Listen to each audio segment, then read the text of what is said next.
in lama tam suwa dole oi suwa songchen angaya ni nungai de thungani sule par ni kero tan ko ran bu bai piala bule bala ko sak angaya chon pa te se do chun te zan buang le mit kilo ka te ma an zo pek angaya chung zo zo su an le suwa pek nuwa buang choi in amor an bom thinaniพวกเราเป็นผู้สายนักธุรกิจตั้งแต่เป็นซูอันนี้หายไปแล้วชุดเดียวตั้งแต่เขาตัดอันนี้ก็ชัวขาดทุนช่วงเสร็จเต็มเดียวเราคุยเรื่องการบอกเรื่องรวมช่วงตัวช่วงขาดทุนช่วงเสร็จเต็มอะไรเป็นตัวจากที่นั่นเองเต็มที่เราสะสมช่วงนี้อันนี้ช่วงที่ชัวโซ่โซ่อันที่ละทั้งช่วงนู้นเลยป้าในตัวอินเพียร์เราจะถ้าบอกหายตัวบินไปตอนนี้เราจะเติมตัวในทางนี่พวกส่วนใหญ่เรื่องที่ไม่ถูกต้องต่อมาอายุมันต่างชื่อเช่นกัน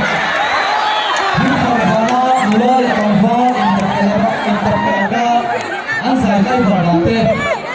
ที่มันจริงดังเลยที่มบินเราอันนี้ชอบดังที่หลังเกิดการเราทำเองพวกเราโดยพื้นอันเชื่อว่าพวกเราพวกช่วยเหลือป้าอันส่งอะไรตัวนั้นเองช่วยโดยเฉพาะชัวพวกเราพวกช่วยเหลือป้าจะชัวอันชัวที่ชัวนั่นมากกว่าที่อันบัวจะฟังจะชัวแล้วบัวละอันส่งชัวอันผิวบัวเพื่อพวกช่วยเหลือป้าที่ต่างกันที่บางพวกที่บางเบลที่สิลายที่เสียที่อันบัวพิจารณาตักบางเส้นเดียวสุดชัวสิลายอะไรอันบัวที่บางเส้นเดียวสิลายอันบัว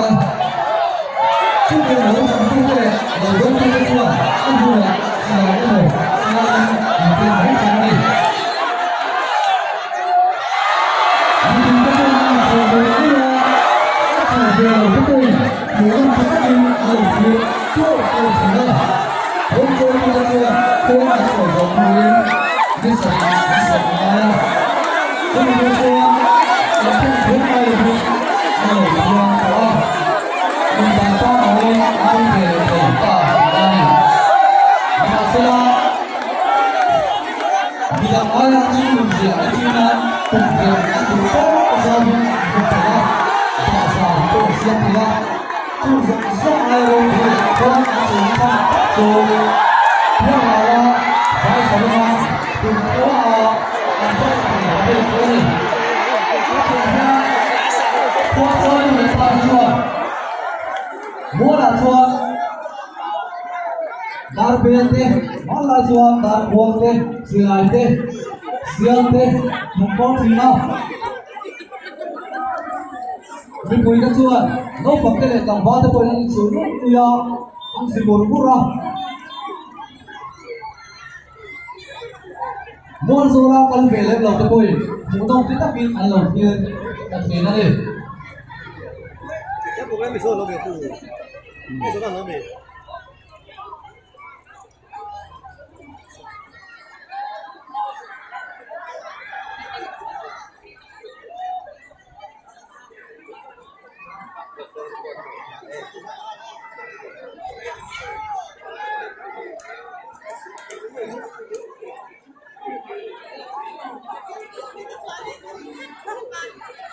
？chúng ta đã đến biết cái gì song chung của tiền thì in lama thắng số in cái tiền kia qua mà rồi rồi cho ăn cái đua phụ